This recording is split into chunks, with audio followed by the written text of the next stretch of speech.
말씀 다 같이 한 목소리로 한번 읽도록 하겠습니다. 히브리서 11장 23절부터 26절까지 말씀 다 같이 읽겠습니다. 믿음으로 모세가 났을 때에 그 부모가 아름다운 아이임을 보고 석 달 동안 숨겨 왕의 명령을 무서워하지 아니하였으며 믿음으로 모세는 장성하여 바로의 공주의 아들이라 칭함을 받기를 거절하고 도리어 하나님의 백성과 함께 고난받기를 잠시 죄악의 낙을 누리는 것보다 더 좋아하고 그리스도를 위하여 받는 수모를 애굽의 모든 보화보다 더 큰 재물로 여겼으니 이는 상 주신 임을 바라봄이라. 아멘. 우리가 알고 있는 11장, 히브리서 11장은 믿음장이라고 다 알고 계시죠? 여러분들 다 믿음이 있으신 분들입니다. 믿음 없으셨으면 이 자리에 예배하러 나오지도 못했을 거예요. 여러분들의 믿음으로 주님 앞에 반응하는 것만큼 하나님께서는 역사해 주실 겁니다. 만나 주실 것이고 이 믿음이 반드시 세상을 변화시킨다는 것, 이것을 꼭 기억하시고 살아가시기를 바랍니다. 여러분들 안에 있는 믿음, 여태까지 아무 역사도 일어나지 않았다고 해서 내 안에 있는 이 믿음이 역사를 일으키는 능력이 없다고 그렇게 생각하지 마시고 이 믿음이 반드시 능력이 있다는 것을 우리가 믿고 오늘 이 말씀 우리 한번 귀 기울여 봤으면 좋겠습니다. 제가 직접 세상 속에서 여러분들과 같이 치열하게 살아가는 것은 아니지만 교회 집사님들과 형제 자매들 이야기를 드려보면 그리고 청소년들의 삶을 우리가 본다 하더라도 굉장히 쉽지 않고 그리고 마음속에 평안이 없다는 것을 발견하게 됩니다. 그래서 우리가 이럴 때 예수님을 바라봐야 된다는 이 소망의 메시지를 여러분들에게 전해드리고 싶고 제 안에도 그 메시지를 붙들고 싶습니다. 예수님을 바라보는 것만이 우리 삶의 우리 생명 그리고 이 세상으로 우리가 나아가는 이 발걸음 속에서 주님 십자가의 보혈 이 세상에 전해주는 그런 발걸음입니다. 오늘보다 내일이 우리 신앙이 더 커져야 되죠. 신앙생활을 잘 못하는 사람들이 있습니다. 그런 사람들은 날이 갈수록 내 신앙이 점점 능력이 없다고 생각이 돼요. 그리고 날이 갈수록 신앙이 작아지고 있다 이렇게 생각을 하죠. 그런데 신앙생활을 잘하는 사람들은 날이 갈수록 우리 신앙이 커진다는 그런 경험을 하게 됩니다. 신앙 부디 계속해서 날로 성장하시기를 바랍니다. 신앙생활을 잘하는 것과 못하는 것은 정확하게 나의 삶에 우리 다음 주 감사 이 주제처럼 내 삶에 하나님께 감사, 지금 나에게 주어진 것들의 감사, 이 감사의 정도가 어느 정도인가를 보면 알 수가 있습니다. 그리고 참된 신앙이라는 것은 이 죄 많은 세상을 살아가면서 신앙을 유지하는 것이 얼마나 어려운 것인가를 보는 거예요. 그것을 분별할 수 있는 것에서부터 우리의 신앙은 시작되는 것입니다. 다들 힘드실 거예요. 이 세상 살아가는데 얼마나 어려우십니까? 오늘을 견뎌야 됩니다. 견뎌내는 것이 신앙이고 그리고 견디는 것이 힘들다면 버텨야 됩니다. 버티는 것이 우리의 믿음입니다. 지금 이 시대에 참 믿음 가지고 버텨내는 것 얼마나 어려운 일인지 다 알고 있습니다. 여러분 그래도 믿음 가지고 주님과 함께 버텨내시고 견뎌내십시오. 소망 가운데 예수님께서 우리의 삶에 임하실 것입니다. 오늘도 우리를 이 세상에서 버틸 수 있게 하는 힘, 그것은 믿음입니다. 이 믿음을 갖기 위해서, 세상에서 버티는 믿음을 갖기 위해서 먼저 가져야 될 믿음이 하나님께서 살아계신다는 믿음입니다. 그리고 이 믿음 있는 사람들은 언제나 두 가지. 첫 번째는 하나님이 나를 지켜주고 계신다는 것을 알고 있습니다. 그리고 이 두 번째 것, 하나님이 나를 지켜보고 계신다. 이 믿음 두 가지를 우리가 꼭 가지고 있어야 되는데 이 두 번째 믿음, 이것 때문에 우리가 하나님 신앙 조금 불편할 때가 있는 것 같습니다. 제 책상 위에는 두 가지 컴퓨터가 놓여 있고 그리고 성경책이 펴 있습니다. 그럴 때 컴퓨터를 너무 오래 하다 보면 옆에 펴놓은 성경책에서 하나님의 음성이 들리는 것 같아요. 컴퓨터 그만하고 좀 나 좀 봐라. 그리고 성경 좀 읽어라. 그리고 성경책에 먼지 쌓인다. 이런 음성이 환청이 막 들리는 것 같아요. 그런데 이 성경책을 바라보고 성경을 들여다보는 것이 아니라 다시 컴퓨터로 시선을 향합니다. 그리고 성경책을 이렇게 덮어버리죠.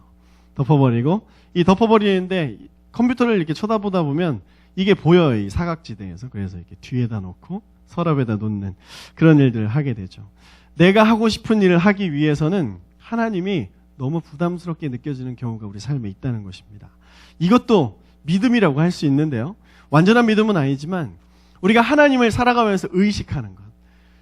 무단횡단을 하거나 그리고 불법 유턴하고 그리고 주일날 교회를 빠질 때 왠지 모르게 내 마음속에 불안함이 있는 거예요.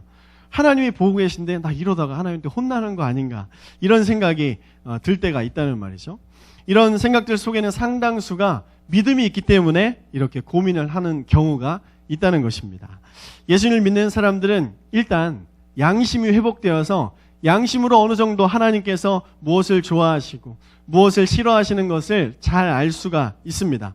어두웠던 우리 마음속에 생명의 빛을 비춰졌기 때문에 우리는 하나님이 좋아하시고 싫어하시는 것들을 정확하게 분별해서 이 양심으로 판단하고 이 세상 가운데 믿음 있는 삶을 어떻게 살아가야 되는지 최소한 우리 양심에서는 알 수가 있다는 것입니다. 그런데 이 양심을 잃어버리는 사람들이 많이 있다는 것이 참 큰 안타까움이죠.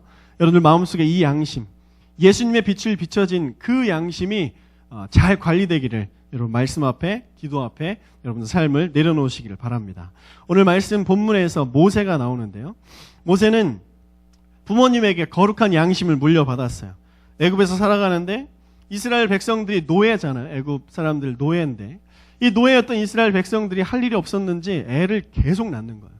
애를 너무 많이 낳습니다. 그런데 애굽 사람들이 봤을 때 아이들이 이 애굽 사람과 그리고 이스라엘 백성들 그 자녀들 차이를 구분을 해보니까 노예 신분이었던 이 아이들이 우리 애굽 사람들보다 좀 똑똑했던 거예요. 굉장히 똑똑한 아이들이 많았어요. 그래서 그 아이들이 점점 자라면서 리더십을 형성하고 노예 신분이 있던 아이들이 이 양반 애굽 사람들 그 자녀들이 막 노예들을 쫓아다니는 일들이 시작된 거죠. 그래서 애굽 왕이 고민을 하기 시작했습니다. 이 이스라엘 백성들이 얘네들이 이제 자라나서 이 애굽 땅에 점점 많아지면 쿠데타가 일어나고 반란이 일어날 것을 예상을 하고 사내 아이를 모두 죽이라는 명령을 내렸습니다. 그런데 모세의 부모님은 이 명령을 거절한 거죠. 3개월간을 키웠어요. 도저히 키우지 못해서 갈대상자라는 것에 담아서 나일강에 이 모세를 띄워보냈습니다.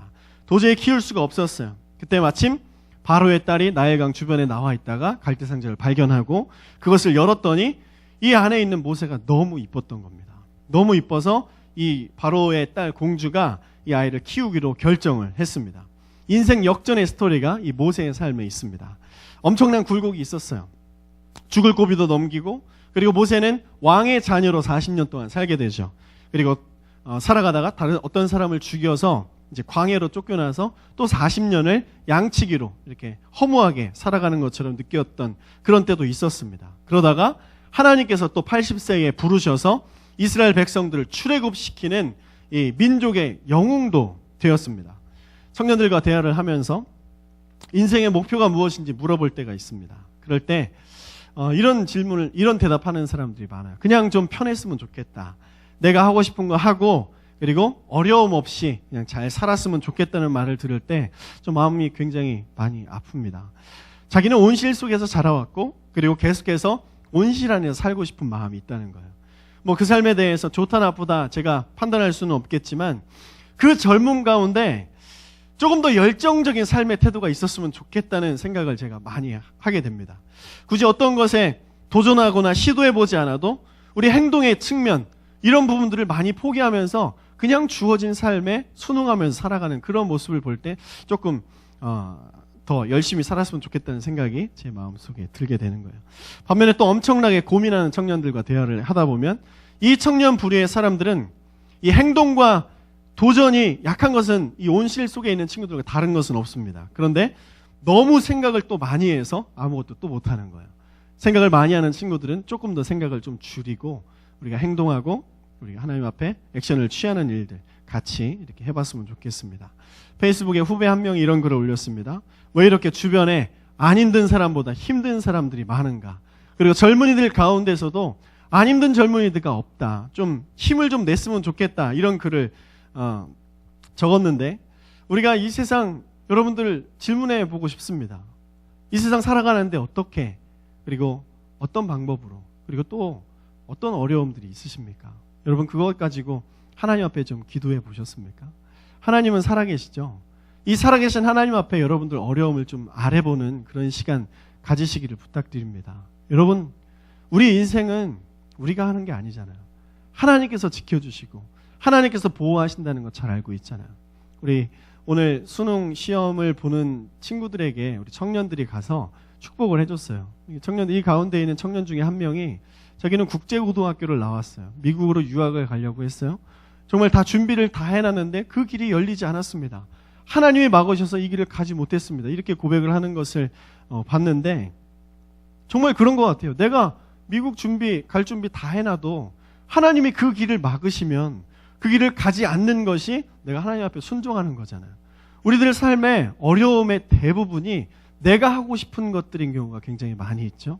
그리고 내가 하고 싶은 것들을 그 길이 막히면 하나님께 원망하는 것들. 먼저 하나님 앞에 내가 어떤 일을 하기 원하십니까? 이렇게 질문해보는 그런 지혜가 먼저 있었으면 좋겠다는 이 말씀을 드리고, 모세의 부모님, 이 생명의 주권이 주님께 있다는 것을 정확하게 인정했습니다. 여러분, 생명뿐만 아니라 여러분들의 한 걸음 한 걸음, 주의 말씀은 내 발의 빛이요 내 길의 빛이요 내 발의 등이니이다, 이 말씀 하시는 것처럼 하나님께 우리의 삶을 드리는 것이 좀 필요하다는 것입니다. 모세의 부모님이 이 모세를 낳았을 때 이 아이가 너무 아름다웠다는 표현을 오늘 히브리서에서는 기록하고 있는데, 출애굽기 2장에 보면 이 모세의 얼굴이 너무 잘생겼다 이렇게 표현을 하고 있습니다. 그런데 원어의 뜻을 발견해 보면은 준수함, 외모가 준수한 것도 있었지만 이 아이가 하나님께 합당한 아이였다, 이런 뜻도 담겨 있습니다. 그래서 하나님이 이 아이에게 어떠한 뜻을 품으셨다는 거예요. 그리고 하나님의 계획하심이 이 안에 있다는 것을 말해주는 것이죠. 그래서 부모는 갈대 상자를 준비해서 나일강 위에 띄워 보내는 것입니다. 우리가 바로 그 나일강 위에 갈대 상자, 이 교회라는 갈대 상자 안에 있는 것이죠. 노아의 방주를 한번 떠올려 보면 죽음을 부르는 이 노아 홍수, 이 홍수 위에 하나님의 사람들을 보호하시는 방주가 있었습니다. 그 방주에는 이 노아의 가족 8명만 타고 있었어요. 그리고 이 노아의 방주를 통해서 하나님께서 하고자 하셨던 것은 8명을 구원해 주시는 데 목적이 있는 것이 아니라, 구원 이후에 그들을 통해서 이 땅 인류의 삶을 하나님의 말씀으로, 하나님의 방법으로 다시 새롭게 가꾸기를 원하는 그런 꿈이, 하나님의 비전이 있었다는 것입니다. 여러분들 마음속에도 예수 그리스도의 보혈이 있어요. 그 보혈로 우리는 이 갈대상자 안에 보호함을 받고 있습니다. 그런데 우리는 이 세상, 나일강과 같고 이 홍수와 같은 이 세상, 사탄의 공격이, 사탄이 매일매일 신선한 그 죄들을 가지고 우리들을 유혹하는 이 세상 속에서 우리는 살아가고 있는 거죠. 갈대상자 안에 담겨있는 모세처럼 우리는 나일강 위에 이렇게 떠다니고 있는 것입니다. 이 세상에서 우리가 어떻게 살아갈 수 있을까요? 이 세상에서 우리가 어떻게 이 생명을 보존할 수 있을까요? 갈대상자 안에 있던 이 모세가 과연 이 어려움, 자기가 처해 있는 이 위험을 감지했을까요? 그 갓난 아이는 갈대상자 안에서 나일강 위에 떠 있는지 전혀 인지하지 못했을 것입니다. 지금 이 세상에 자기가 어떤 어려움에, 어떤 죄악과 어떤 사망 가운데 서 있는지 전혀 인지하지 못하는 사람들이 많이 있습니다. 더 중요한 건 예수님 믿으면서 우리가 어떤 사명을 가지고 있고 내가 갈대상자에 있다는 것조차 느끼지 못하는 사람들이 있다는 것입니다. 이 세상, 험악한 세상 속에서 우리가 갓난아이의 그 모세의 모습처럼 이렇게 나일강 위에서 그냥 떠다니고 있지만 하나님은 그를 향해서 계획하신 것들이 있다는 그 하나님의 분명한 음성, 그 메시지를 우리가 좀 붙들어야 될 것 같습니다. 우리 젊은이들 뿐만 아니라 우리 모든 많은 집사님들, 여러 성도님들, 여러분들의 계획하신 이 모세가 앞으로 자라나서 이 출애굽을, 이스라엘 백성들을 이끌고 출애굽할 수 있는 이 사명, 똑같이 우리들에게 이 사명이 있습니다. 여러분들 주변에 예수님 믿어야 될 사람들 있잖아요. 그 사람들을 위해서 여러분들을 지금 이 갈대상자 안에 하나님께서 보호하고 계신다는 것, 이것을 꼭 믿으시기 바랍니다. 여러분은 이 세상에서 모세와 같은 부르심을 입은 분들이에요. 우리가 살면서 마음의 애통함이 어디에 있는지를 생각을 해봐야 됩니다. 나의 애통함이 어디로 흘러가는지 그것을 잘 생각을 해야 되는데, 제 주위 분들만 그런지 모르겠지만 우리나라 경제가 너무 어려운 것 같아요. 그래서 이 세상에서 신앙 가지고 살아가는 것 너무 어렵구나, 이런 생각을 하게 됩니다. 가정의 재정에 어려움이 닥칩니다. 회사가 어렵습니다. 학교도 어렵고 취업도 어렵고, 그리고 학업을 진행하는 것 또한 어렵습니다. 이 가운데서 우리가 할 수 있는 것이 무엇이 있을까?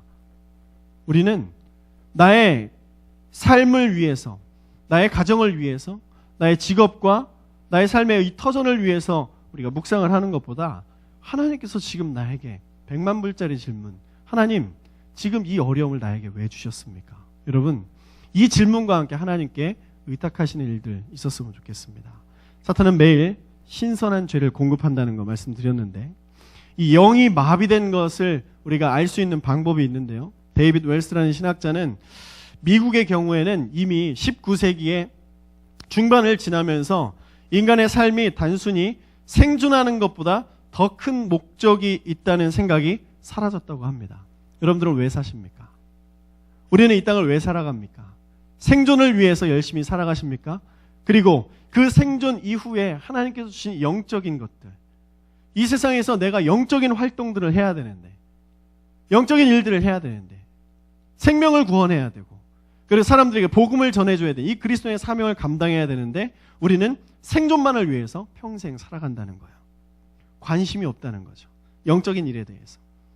지금은 어떤지 모르겠지만 우리나라가 많은 사람들이 미국에 이민을 가고 싶어 했던 때가 있었습니다. 2000년 초반 때만 해도 그런 일들이 굉장히 활발했는데 저도 그 대열에 서 있었던 사람이죠. 미국을 정말 가고 싶었습니다.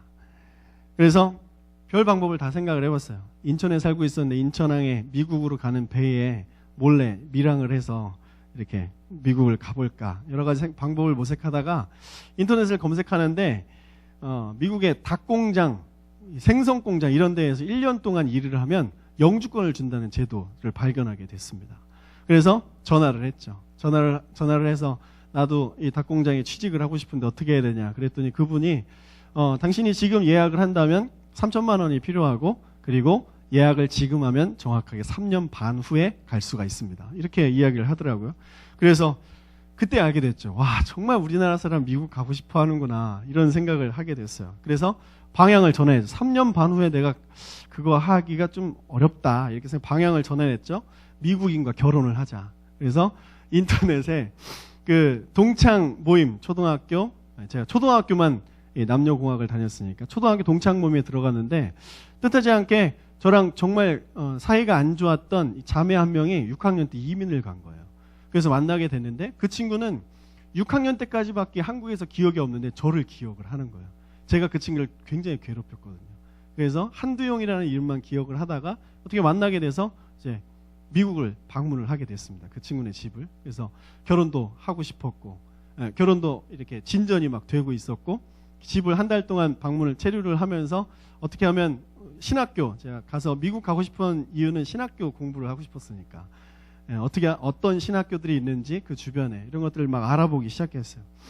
그래서 2004년도였습니다. 다 잘 되는 것 같았어요. 와, 나 이제 결혼하면 바로 미국 시민권 따고 이 여자친구네 집이 굉장히 잘 사니까 학비도 내줄 수도 있을 것 같고 뭐 여러 가지 상상을 했죠.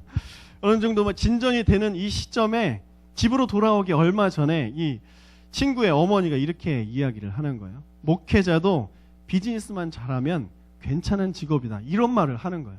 이 말을 듣는 순간 아주 정이 뚝 떨어져가지고 아무 말 없이 결혼 포기하고 다시 한국으로 돌아와서 신학교, 다시 한국 신학교 들어가서 열심히 공부하고 지금 이 자리에 서 있습니다. 모든 것이 하나님의 영광을 위해서 살아가야 하는 것을 알지만 저도 그런 명목을 가지고 있었어요. 미국 가서 신학 공부 열심히 하고 하나님 영광에 의해서 살아야겠다. 근데 그 속에는 신학 공부하는 것보다 시민권, 좀 더 편안한 공부, 그리고 이 기회의 땅, 이 미국에서 더 넓은 것들을 경험하고자 하는 그 마음이 제 안에 더욱더 컸다는 것입니다.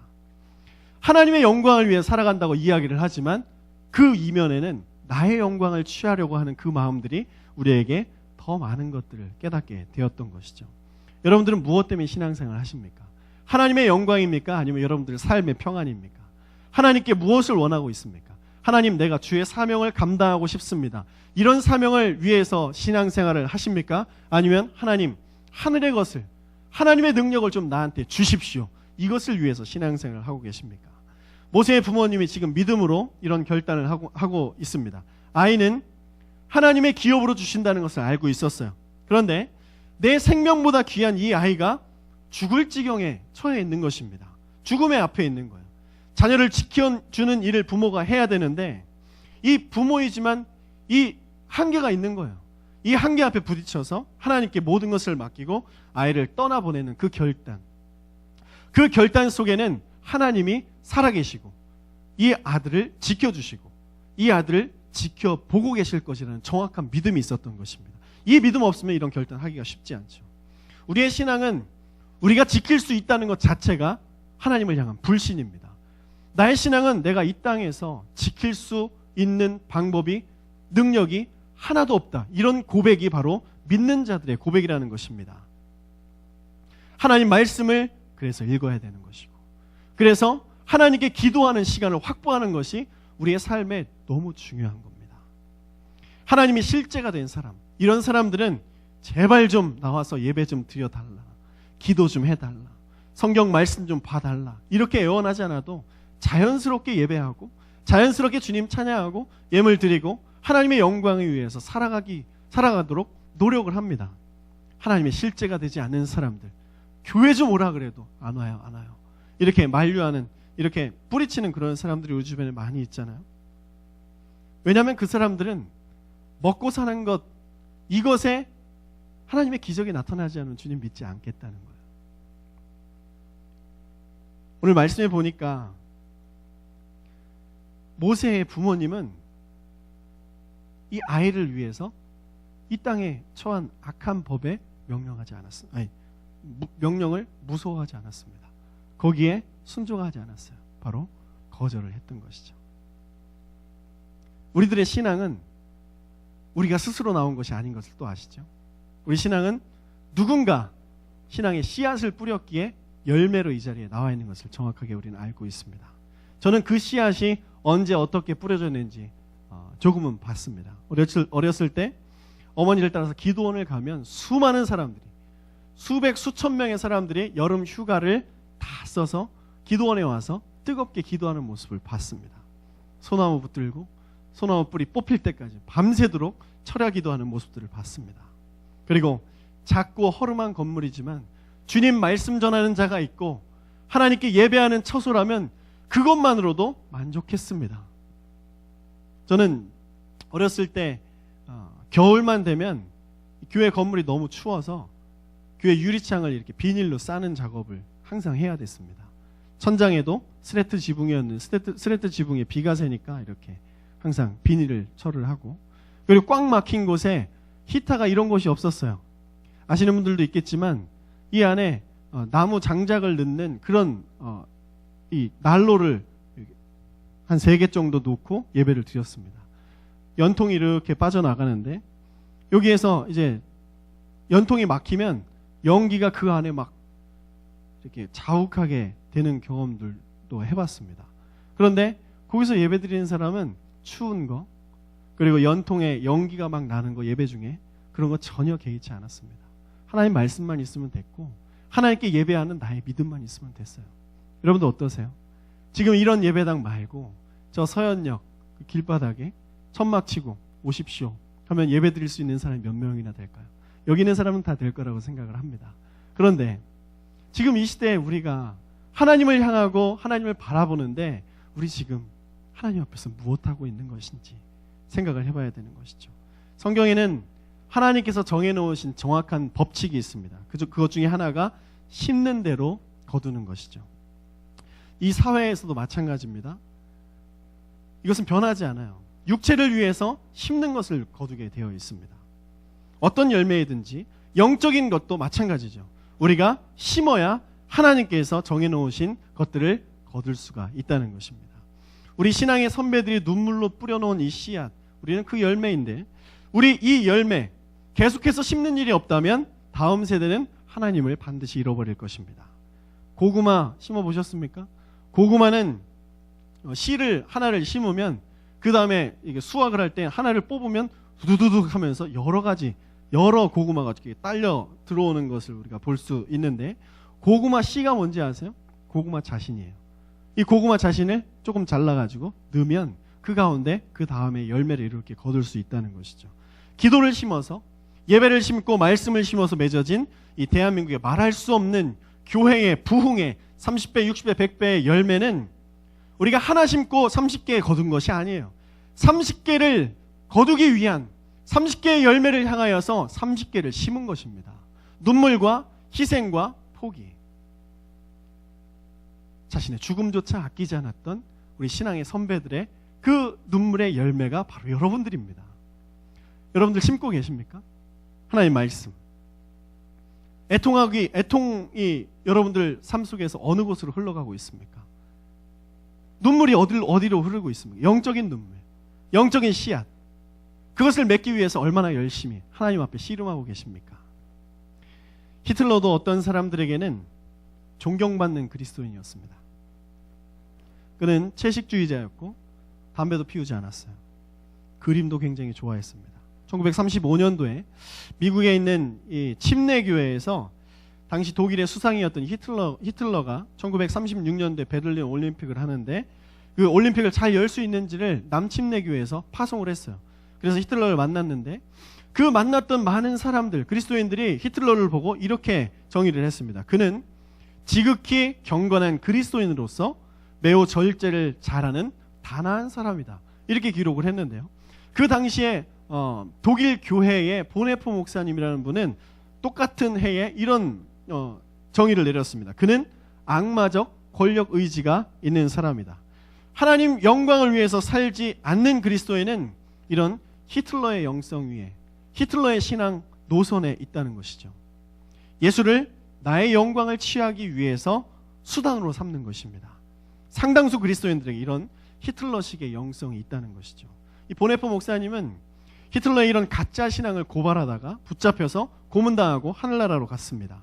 히틀러에게 박수를 보내고 그리고 그와 함께 했다면 이 보네프 목사님은 천재 신학자였기 때문에 많은 부와 명예를 가질 수 있었을 거예요. 근데 그것을 거절했습니다. 왜냐하면 그것은 하나님의 영광이 아니었기 때문에. 오늘 히브리서 11장 24절 말씀을 보면 믿음으로 모세는 장성하여서 공주의 아들이라 칭함 받기를 거절하였다고 말합니다. 여러분들에게 이 거절의 영성이 있길 바랍니다. 예수님 믿고 올바른 씨앗을 심어야 됩니다. 모세에게 이 부모님의 영성이 그대로 전달됐어요. 모세는 나의 생명을 구원하신 하나님의 뜻 가운데서 미신이 가득한 애굽 왕자로 사는 것을 힘들어했습니다. 그래서 그 옷을 벗은 거예요. 여러분들 세상 속에서 입고 있는 그 옷들 하나님의 영광이 되지 않는 것이라면 과감하게 벗을 수 있는 용기가 필요합니다. 지난번 소개해드렸던 이 강영호 박사님도 자기가 실명을 했다는 이 현실을 맞이했을 때 장애인으로 나는 앞으로 힘들게 살아가야 한다는 것을 거절했습니다. 어떤 여러 가지 사례가 있는데 기계체조 선수로 총망맞던 이승복 씨라는 분 혹시 아십니까? 고등학교 때 미국에 건너가서 운동을 열심히 하다가 목으로 떨어져서 사지가 마비됐어요. 마비가 된 이 순간에 운동만 하던 그가 충분히 좌절할 수 있었죠. 근데 좌절하지 않았습니다.